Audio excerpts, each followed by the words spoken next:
Rowdy షీటర్లు సత్ప్రవర్తనతో మెలగకుంటే చర్యలు తప్పవని CI Murali హెచ్చరించారు. చెడు నడత కలిగిన రౌడీ షీటర్లపై పోలీస్ నిఘా ఉంటుందన్నారు. విశాఖలోని ఎంవీపీ పోలీస్ స్టేషన్లో రౌడీ షీటర్లకు కౌన్సిలింగ్ నిర్వహించారు సీఐ మురళి.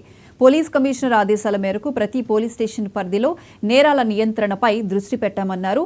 గతంలో శిక్ష పడి ప్రస్తుతం సత్ప్రవర్తనతో ఉంటే ఉన్నతాధికారుల సూచనల మేరకు వారిపై ఉన్న రౌడీ షీటర్ను తొలగిస్తామని అన్నారు. ఆ షీట్ గల వ్యక్తులందరినీ కూడా మనం ప్రతిరోజు కూడా వాచ్ చేస్తాం. అదేవిధంగా వారానికి ఒకసారి కూడా మనం పిలిచి కౌన్సిలింగ్ చేసి వాళ్ళు ఈ వారం రోజుల్లో కూడా వాళ్ళ బిహేవియరల్ అయిన ప్యాటర్న్ అయినా మారిందా, వాళ్ళు చెడునడత వైపు మళ్ళీ వెళ్తున్నారా, మళ్ళీ వాళ్ళ అసోసియేట్స్తో అయినా మూవ్ అవుతున్నారా, మరలా వీళ్ళు ఏమైనా నేరం చేయడానికైనా అవకాశం ఏమైనా ఉందా, అటువంటి అవకాశం ఉన్నట్టయితే ముందస్తుగా వాళ్ళని వార్న్ చేసి అటువంటి నేరం జరగకుండా ముందుగా మనం జాగ్రత్త తీసుకుని వారందరికీ కూడా కౌన్సిల్ చేసి ఒకవేళ మీరు చెడు నడత నుంచి మంచి ప్రవర్తనకు వస్తే ఖచ్చితంగా భవిష్యత్తులో మీ యొక్క సీట్స్ మీ మీద ఏదైతే ఉన్నాయో రౌడీ సీట్స్ ఓపెన్ చేసి వాటిని కూడా క్లోజ్ చేయడానికి పై అధికారులు ఉత్తర్వులు తీసుకుని క్లోజ్ చేస్తాం అని తెలియజేయడంలో భాగంగానే వాళ్ళు ప్రతిసారి కూడా మనం పిలుస్తున్నాము.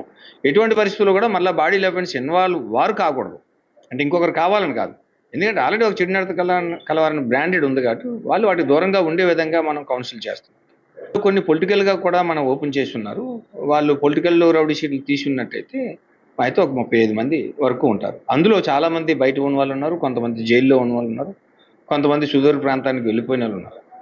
సహజంగా రౌడీ షీటర్స్ మీద అయితే ఎటువంటి రాజకీయ ఒత్తిళ్లు ఉండవండి. ఆల్రెడీ దే ఆర్ బ్రాండెడ్ కాబట్టి వారు ఎటువంటి నేరం చేయకూడదని వాళ్ళకి భయం ఉంటుంది. వారి గురించి రిఫర్ చేసేటప్పుడు కూడా ఆ ప్రజాప్రతినిధులు కూడా కొద్దిగా ఆలోచిస్తారు, చెప్పరు వారి గురించి కూడా. అదే వారి విషయంలో ఎటువంటి నిర్ణయం తీసుకోవడానికి మేము సంకోచించం. ఆల్రెడీ మనం ప్రతిసారి మనం కౌన్సిల్ చేస్తున్నాం, ఎందుకని వారు ఇంకొక యాక్టివిటీలో ఉండకూడదనే కదా మంచిగా ప్రవర్తన.